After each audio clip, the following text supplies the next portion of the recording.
Hello ladies and gents, welcome back to Chaos TV's live coverage of the Insomnia50 online qualifiers day 1 of 2. The casters for this best of 3 are going to be myself, Metis, and at Impulsible, that is Mr. Pulse alongside me, and we're live into the picks and bans here between FTW and Perilous. How is it going, Pulse?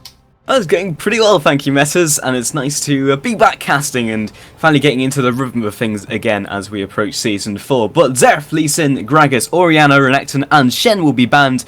Gragas and Orianna are notable because I believe those are some of the strongest AP carries as we head into the new meta. Zeref is a little interesting, but I believe it was banned out against the team of Perilous Rift back at MCM. I believe they had a very strong Zeref player, and the picks and bans are coming in thick and fast.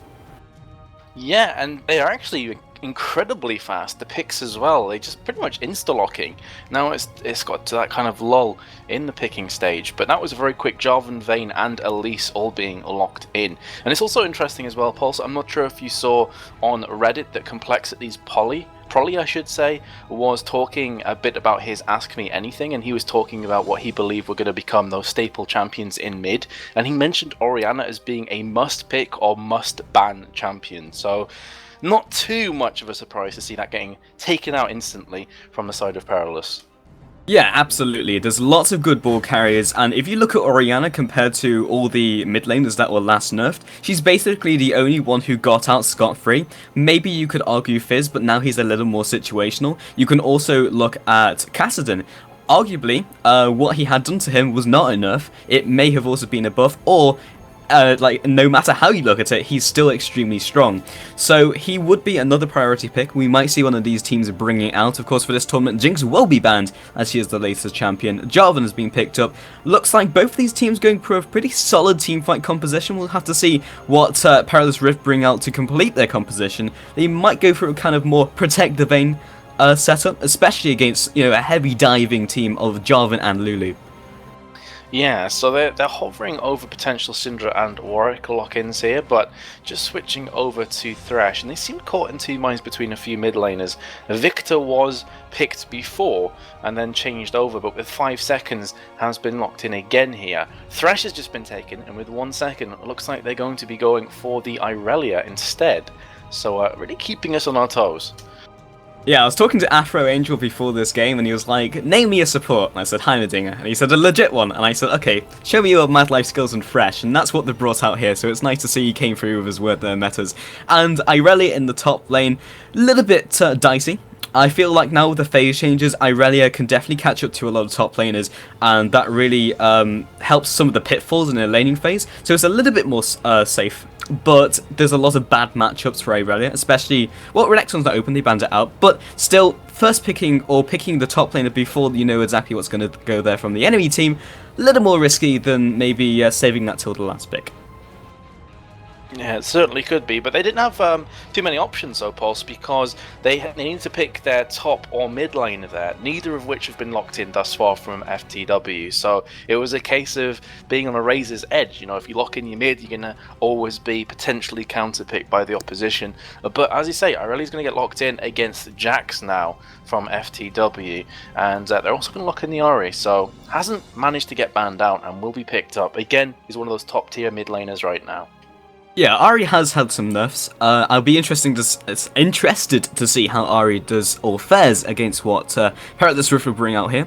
But back to Season 2, the Jax and Irelia top lane, going to be a little bit different, obviously with item changes and how each of these players will itemize. It used to go slightly in favour of Jax, but it was always very much a skill matchup. I feel that Irelia has a slight advantage now, but we'll have to see how it goes, metas. I still like the Jax in the long run, but we'll see what Perilous Rift bring in. They are currently hovering over Z on my screen. Yeah, and it's something that you actually said previously in the picks and bans here, Pulse, that Irelia, if she can start to get ahead, is actually very, very scary. Plus Jax. Now, as an AD myself, I hate playing against these two top laners because they are both, in my opinion, kind of like anti-AD champions. If Jax jumps on top of you and counter strikes, you're in a lot of trouble. Same with Irelia, she can just stick with you, especially if she goes for the likes of the Trinity Force. Varus has no escapes, so if Irelia jumps on top of him, especially if it's a said, Irelia, Varus is going to be in all kinds of trouble. But that being said, Pauls, interesting lock-ins. That's going to be the final pick as well on the side of Perilous, going with Zed in mid. Yeah, there's lots of dive, there's lots of teamfight potential, there's slightly better picking from Perilous Rift, but the fact that both of the top lanes have gone kind of time bomb champions in which they'll get stronger as the game progresses and almost reach that stage where they won't become unkillable, but top lanes at the moment seem to be the likes of Jax, the likes of Irelia, and also Nasus, who progressively get stronger and can just stay in that lane. And usually, if they pick something else, which is like a Renekton, and it will eventually get outscaled, then you can have the strong split pushing presence, but they'll kind of cancel each other out, unless one of them gets massively crushed in the laning phase.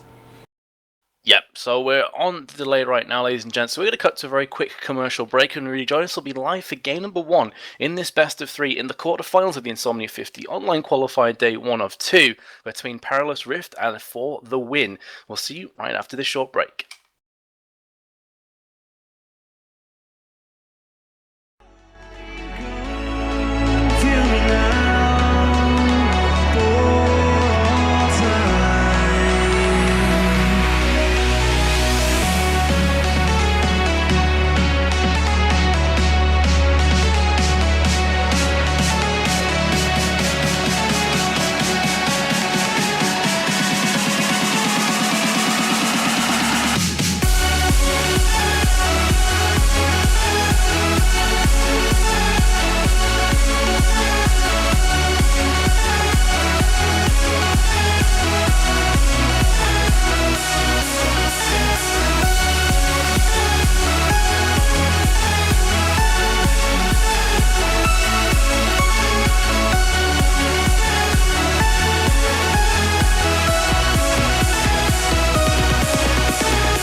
Hello, ladies and gents. Welcome back to the live coverage between FTW and Perilous Rift. I'm joined by Pulse, who I believe is having some issues getting into game. So by all means, give me a shout, Pulse, when you are ready to jump in here. You're not missing a great deal, though. Both teams are just kind of lurking around their own jungle. Doesn't look like we're going to have any early aggression. Just a couple wards being placed down. Yeah, kind of a fairly standard start, and I have disabled low recorder, and now it is launching, so I should be into game very shortly, but feel free to interrupt me whenever, and if action kicks off. Well, we do have the blue side of For the Win plextor going in to purple team, which of course is the Perilous Rift. They've put down a couple wards, they're going to back away again. So yeah, it doesn't look like we're going to have any early action here. Both teams happy to just pick up their respective buffs and get on into those laning stages. Yeah, so Perilous Rift in this qualifier tournament has also two sister teams. They also have Void and they have Flux, I believe. Void was at MCM, but Flux were not. So also, For the Win Esports also have a sister team, and they were Templarius, but they had to drop out due to players not arriving. I believe one of the teams today did not have League of Legends installed. I believe that was Saturday night special, and that was a bit interesting. Join the tournament, doesn't actually install the game. Play for a League of Legends team, don't actually have the game.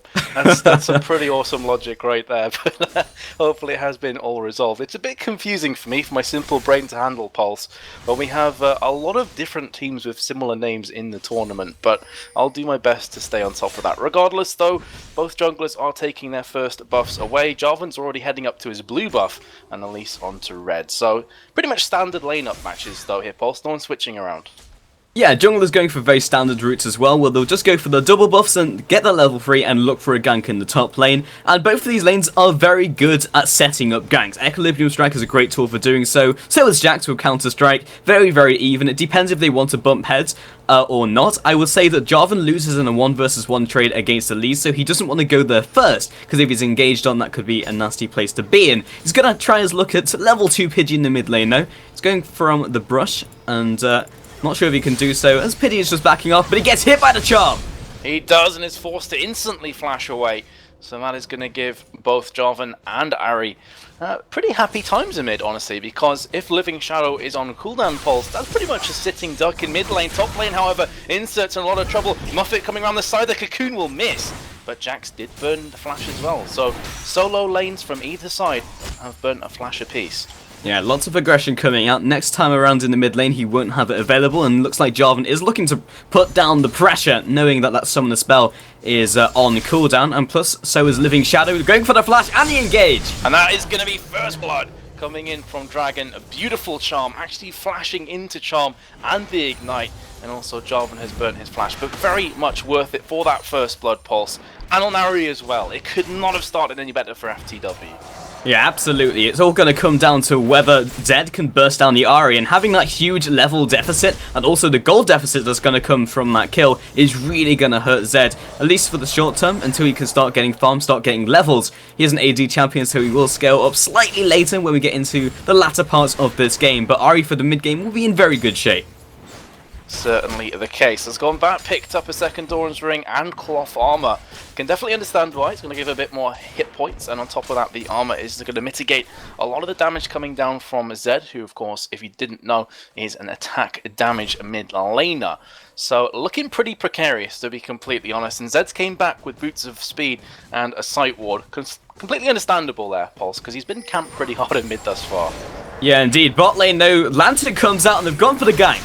They have Death Sentence this land as well. Barry instantly popped off, condemned against the wall. That's going to be a very dead Varus. Beautifully played coming out there from Perilous Rift. Yeah, it was almost for a second they didn't want to back off. Not sure whether Fresh was throwing the lantern backwards just to intimidate them. Elise came in, Cocoon comes out, and a knock up against the wall. As soon as you get hit by any one of these CC at bot lane, you're basically dead. And that's the lane right there in a nutshell. Can they land a CC in time? And the top lane, though, has got to be careful. That's a large minion stack, but it's just going to back off the turret. So hitting any one of those CC down the bot lane will almost always secure a kill.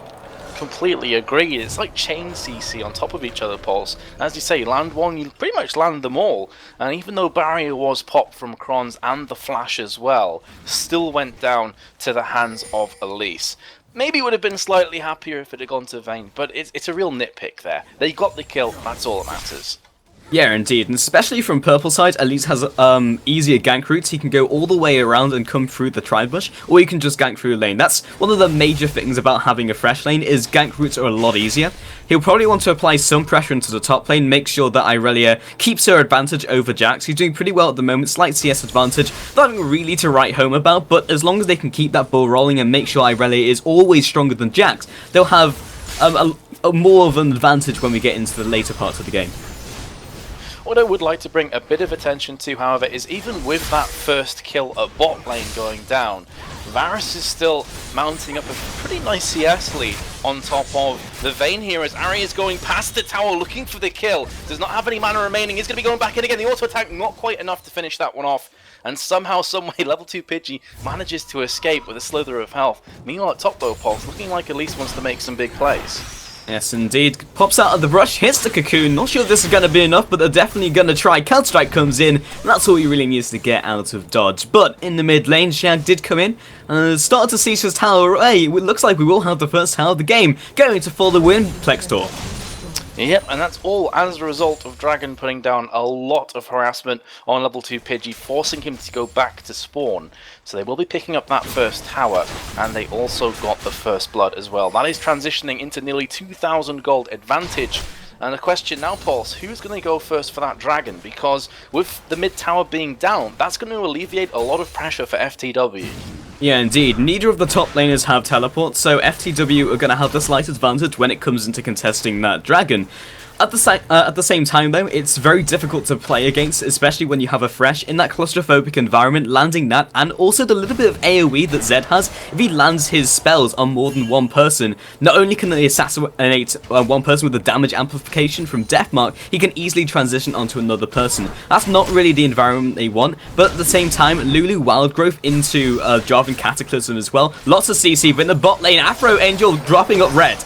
And it's pretty much a carbon copy from last time, the Cocoon and the Condemn on Kronz, who's been forced against the wall. This time Vayne will be picking up that kill. And for all the CS advantage that Varus had accumulated, it's absolutely for nothing if Vayne's going to pick up kills like that. Really nice play again from Elise. Yeah, and the flash forwards, looks like Lulu's looking for blood. Does want it, but I'm not too sure that was worth it overall, because you are going to get a kill and an assist at bot lane against you. Even though Lulu picked up the kill, in terms actually popped the ignite as well. The jungler and mid lane are going to be batting heads, but the charm lands on a spiderling, and Muffet will be just fine. Yeah, Muffet is trying his best to defend against this onslaught that is Jarvan looking to pick up this buff, but blue buff has already been taken out, and Pidgey got the juice. Juice out of the way of the CC, juice out of the way of the flag and drag as well. Yep, and it's not looking too good for Jarvan, who's being chased down by the Spider right now. Muffet should be getting this kill. Indeed he will, and Pidgey will be flying down as well, courtesy of that auto attack damage. Dragon's now in a bit of a precarious position, especially as Muffet with double buffs is coming round from the side. Pings coming down aplenty. This means that Irelia is going to be coming from the top lane as well. Really not looking too good for Dragon. This is nice from Haddo though. He wants to keep his options open, wants to make sure that Ari does not slip by, and in doing so he has found himself the Fox, but can he actually pick up this kill alongside Muffet? The Cocoon is landed, not looking too good. That is going to be a kill. Question is, who's going to pick it up? It's going to be the top laner. It's interesting, they sent Fresh up there as well to make sure they secured that kill onto Ari, which makes sense. It's going to give them 20 seconds of doing whatever they want, especially with small jungle invades. But the buffs have already gone down, it is past that 7-minute mark. It's going to give them, well, at least the kill. Fresh is going to leave the Vayne down there for a little while. Not sure that was entirely worth it. It's going to let that slight advantage slip a bit after those couple kills. And Varus still being ahead in CS and having Lulu down there as well, it'll make it very difficult. It's just going to mean Vayne's going to have to just sit at her tower. And it's not necessarily a bad position to be in, because Fresh makes it a little bit easier to land those hooks. So we were talking before in the picks and bans stage, Paul, so I'm going to throw this question over to you.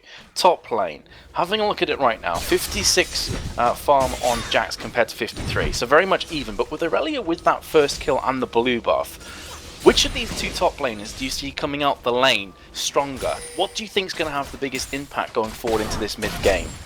Well, it's a massive, it's a lane that requires a lot of skill, and at the same time, the Lantern's gone back in the bot lane. We could see a gank coming out, but they've already gotten out of dodge before that will come into fruition. But going back onto the top lane, it's really down to skill, and we'll see them trading off at the moment, but they can disengage very easily, just like that with Leap Strike. So, if one of these laners gets behind, more specifically if Jax gets ahead, it's going to be more difficult for Irelia. But if Irelia gets ahead, Jax shouldn't have a difficult time farming under turret, but Shaq looking for this gank. And he's going to pick it up, and also the Cataclysm as well, so not looking good for Irelia, who is flying down, is very tanky, but when you have two players batting on your head with an Ignite as well, it's only a matter of time. So I was talking about the blue buff on Irelia has now been transferred over. Cocoon will not be landing in mid, so Dragon will be just fine. Indeed, and well, looks like Elise looked for the gank in mid lane, didn't quite turn out the way she expected it to, but in the top lane, they don't choose to siege this one in. It's an interesting decision, but at the same time, both of these top laners want to farm. It doesn't necessarily benefit either of the players to take the tower that early. So, 4 kills to 5, there's no huge advantage to either one of these teams. You feel, Messers, that the next team fight or point of contention will be that dragon, but neither of the teams have really aggressed onto it yet.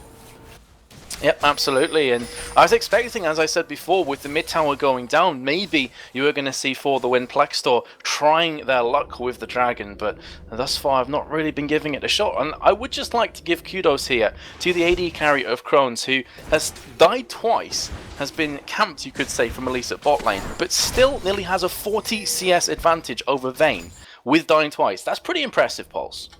Yeah, and you've got to give some kudos as well to that Lulu, as the top laners once again butt heads. Not sure if he's going to go completely all in, but Hadal, well, Transcendent Blades comes out, and that's probably the end of it. That has signified that Jax can, in short engagements, definitely beat down Irelia.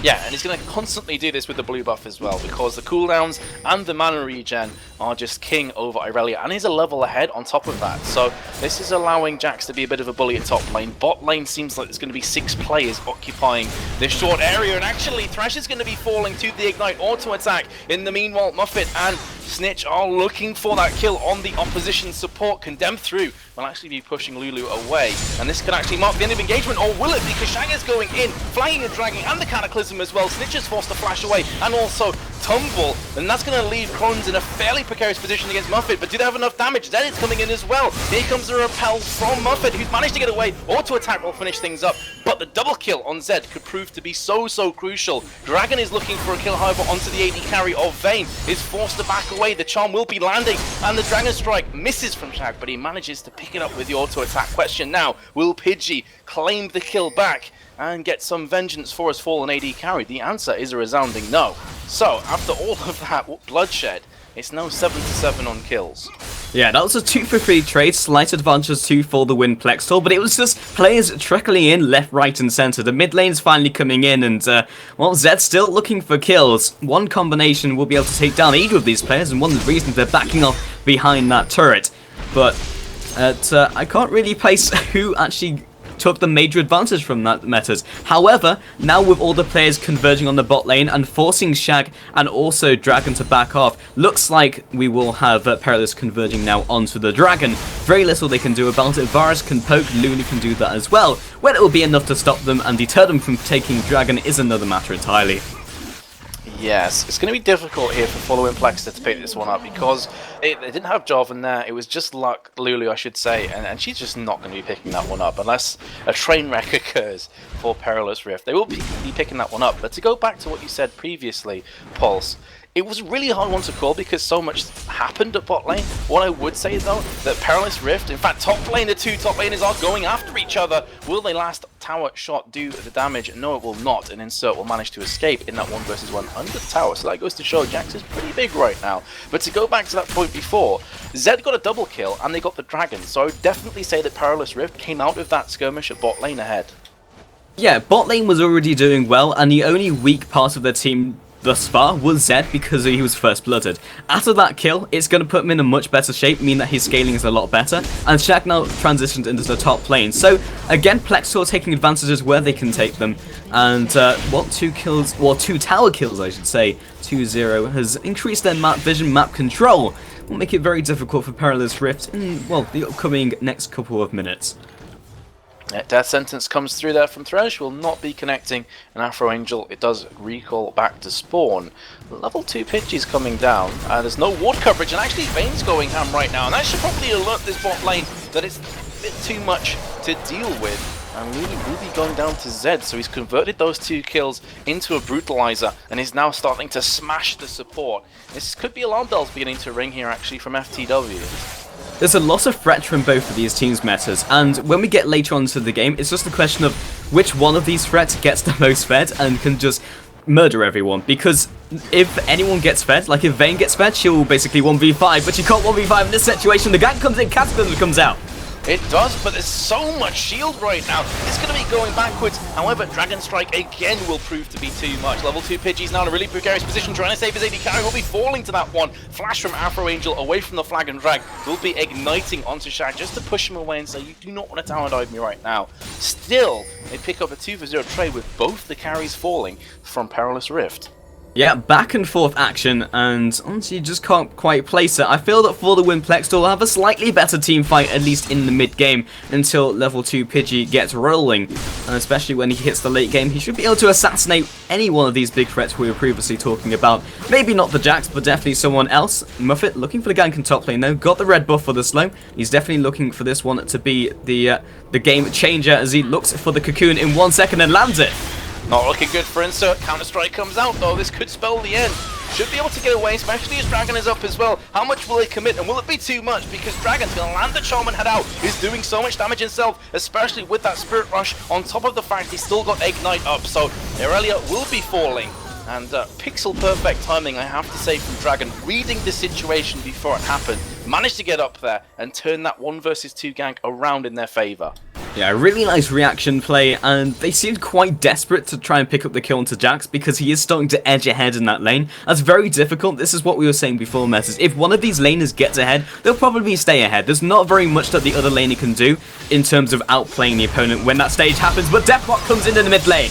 Yeah, wall growth as well, and Pidgey just overextends. Definitely overestimating his damage. And that's why you pick Lulu against Zed, because of that ultimate. Meanwhile, at top lane though, Dragon and Insert have been pushing this lane very, very hard, but Jax very nearly loses his life for it. Yeah, I feel like the linchpin of this game was really how the top lane would go, but Afro Angel has been dove underneath the turret.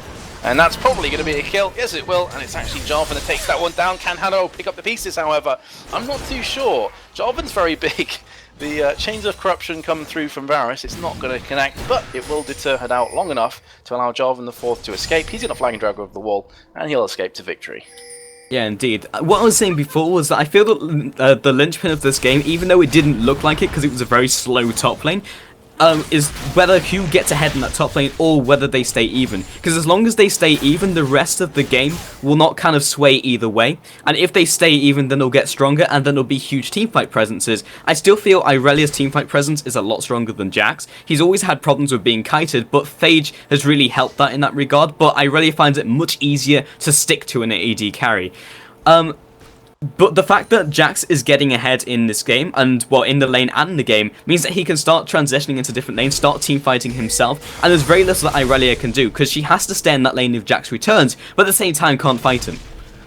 It's quite amazing to me though, Pulse. I've mentioned this a couple times, but the bot lane here of For the Win plextor were ganked so frequently from, at least from Muffet, that they were 1 and 3 behind a bot lane. But still, you look at the stats right now from Crohn's and also Lulu, and it would seem it was the complete role reversal, that Crohn's is just so far ahead of Vayne, he's so far ahead of Snitch. You would never have believed that he was actually behind at one stage of bot lane.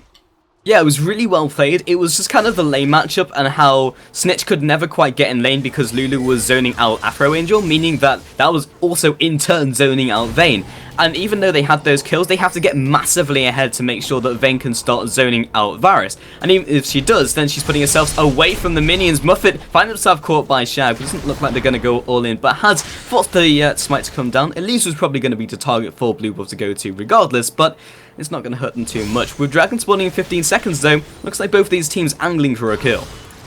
Certainly the case. However, I would have to say that in a straight up 5 versus 5 brawl, For the Win plextor are way ahead of Perilous Rift, and I'm pretty sure Perilous Rift are going to know that too, unless Zed can pull off a beautiful engage here and get the right target and burst them down instantly. It's not looking good for them.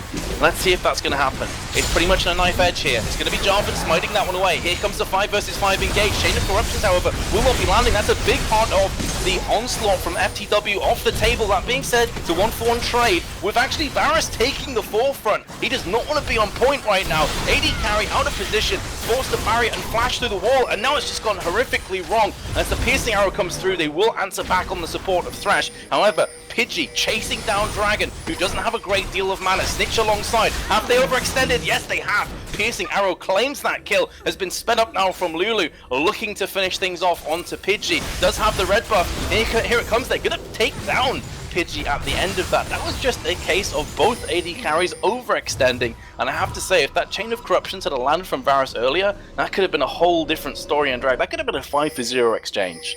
Yeah, indeed, and that was eventually a 4-for-2, which honestly should not have gone to For the Win plextor. Perilous Rift had that in the bag, but plextor's disengage was so good, and then Perilous Rift just overextended, as you saw, towards the latter parts of that fight, and it got picked off.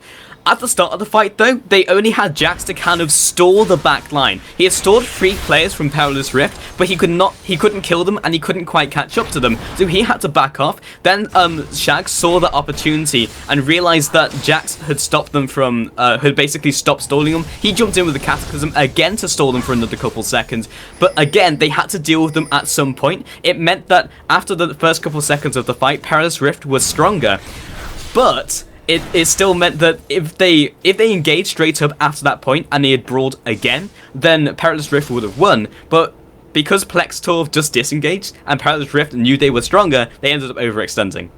Yeah, it was almost like the red mist descended and they tunnel vision that pulse. They were like, oh, we're so close to killing these players, we have to fully commit. And in doing so, they completely forgot that it's a Varus of Bloodthirst, that he's going to be able to lifesteal his way back up. And you're against Lulu. She can put down shields, she can speed up, she's a good utility support. That being said, though, Death has been caught and he will be getting taken down. So Lulu's been taken off the rift for the next 30 seconds. Irelia is now engaging hard. This time the Chain of Corruptions will be landing and actually now going back into his team with the Chain of Corruptions proc. It's not necessarily the greatest of things. Jax is dueling 2 players, does finally go down, but at what cost right now from Perilous Rift as they're losing players left, right and center. Muffet's going to be joining. Pidgey's way too low to contribute any more to this fight and has to back on away. At the end of that, it's a 4-for-2, very nearly a 5-for-2 as Dragon goes super aggressive.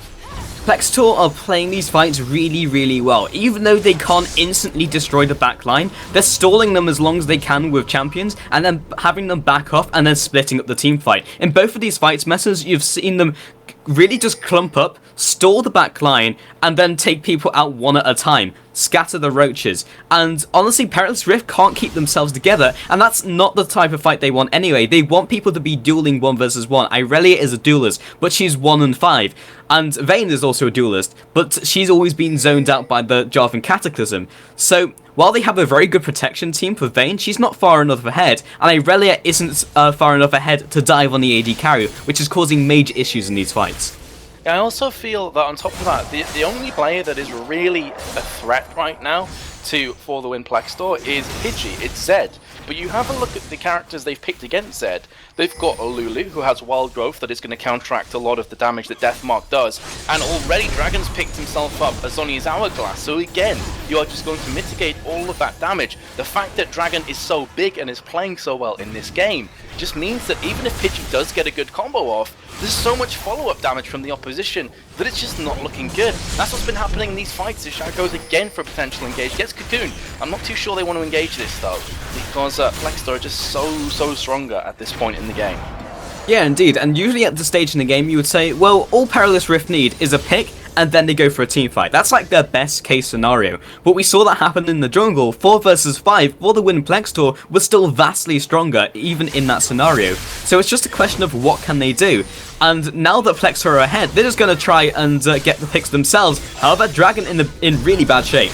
He is, and Varus is at bot lane alongside Jax at top, but he's actually turning this one back around, playing so boldly. There's the Wild Growth. This is a 3 versus 5 engage. if somehow FTW can win this, it's going to be curtains. They picked up the shutdown, however, looking for the second kill on Jarvan. They're going to take that one down, so a 2-for-0 trade could be a 3-for-0 as Death Near will be falling down from Snitch. There we go, and that's a case of just opportunistic plays. Jax was top, Varus was bottom, and they went all in on that engage, and they got their reward.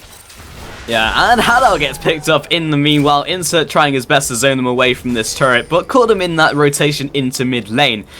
It was one of those fights that plextor had to fight because Dragon went back in. They didn't want that fight to happen, but they also at the same time didn't want to just lose 1-for-0 and ended up losing, well, 3-for-1 in the end, but it would have been 3-for-0. Mid tower is still standing, so in the long run that's not really going to affect them at all. 3 kills is nothing really, that's not really going to dent plextor's momentum at all, but it still shows that in good situations and good fights, Perilous Rift can still win.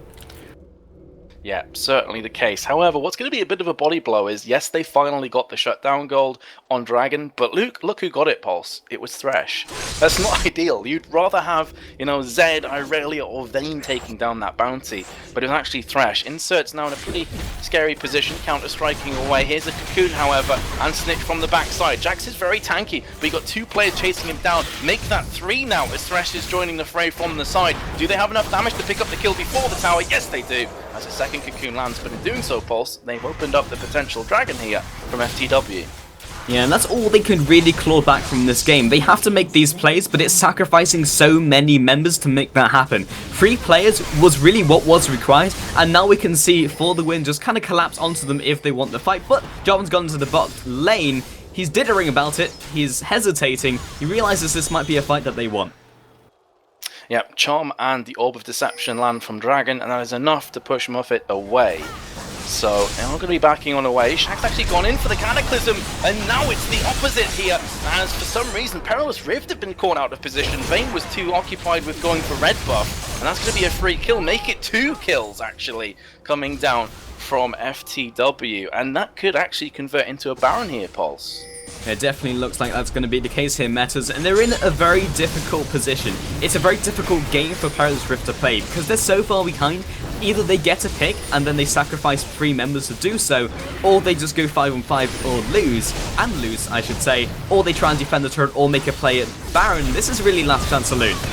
Yeah, ulti's been popped from both Zed and Vayne, but both on Lulu. Trying to pick up that support is not going to be too great. Yes, they get the kill, but at the cost of Baron. Now Snitch is all by his lonesome. Flash it again from Dragon, lands the charm, and that will spend the end of days for Snitch. 40 seconds remaining, and now with that Baron buff, they could very well just go back to spawn, buy up some more items, and come back even stronger.